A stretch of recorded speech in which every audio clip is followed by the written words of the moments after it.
ಈ ಒಂದು ಏನು ಆಧುನಿಕ ಜಗತ್ತಿನಲ್ಲಿ ಮಕ್ಕಳಿಗಾಗಲಿ ನಾವು ವೃತ್ತಿಪರ ನೌಕರಿಗಾಗಲಿ ಎಲ್ಲರಿಗೂ ಕೂಡ ಇಂಗ್ಲೀಷ್ ಅನ್ನೋದು ಭಾಳ ಪ್ರಾಮುಖ್ಯತೆಯನ್ನು ಹುಚ್ಚು ಮೇಲೆ ನಿಂತಿದೆ. ಎಲ್ಲರೂ ಪ್ರತಿಯೊಬ್ಬರು ಕೂಡ ಇಂಗ್ಲೀಷ್ ಇಲ್ಲದೇ ಯಾವುದೇ ಒಂದು ಡಾಕ್ಯುಮೆಂಟ್ ಆಗಲಿ, ಯಾವುದೇ ಒಂದು ಪೊಲೀಸ್ ಐ ಟಿ ಆಗಲಿ, ಯಾವುದೇ ಒಂದು ಬೇರೆ ಸ್ಟೇಟ್ಗಳು ಕೂಡ ಇಂಗ್ಲೀಷ್ ಅನ್ನೋದು ಫಸ್ಟ್ ಬಂದಿರುತ್ತೆ. So each and every person know about English, not English, you should speak very fluently. Fluency of English is very much nowadays.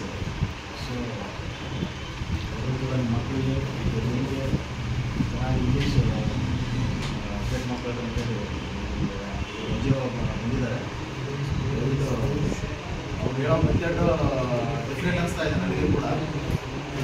Later ಅನ್ನೋದು ಫಲಿತಾಂಶ ಇರ್ಬೋದು, ಚೆನ್ನಾಗಿರ್ಬೋದು. ಯಾಕಂದರೆ ಅವ್ರು ಗ್ರೂಪ್ ಮಾಡ್ಕೊಂಡು ಒಂದೆಲ್ಲ ಹೇಳ್ತಾರಂದರೆ ನಮಗೆ ಸ್ಟಾರ್ಟಿಂಗು ನನಗೂ ಒಂಥರ ಅನಿಸ್ತು, ಈ ಥರ ಒನ್ ಡೈಮೆನ್ಷನಲ್ ಇದೆಲ್ಲ ಇದೆ ಅಂತಂದರೆ ನಮ್ಗೆ ಅವರೆಲ್ಲ ಫೀಡ್ಬ್ಯಾಕ್ ತೊಗೊತಾರಂತ. ನಮ್ಗೇನಾದರೂ ಕ್ಲೇರಿಯೇಷನ್ ಏನಾದಿದ್ದರೆ ಆಮೇಲೆ ಅಟೆಂಡ್ ಮಾಡ್ತಾರೆ. ಅಟೆಂಡ್ ಮಾಡ್ಕೊಂಡು ನೋಡಿ ಪಾಸಿಬಿಲಿಟಿ ಇದ್ದರೆ ಬೇರೆ ಚರ್ಕೆಲೆಲ್ಲ ಸೇರಿಸಿದ್ದಾರೆ.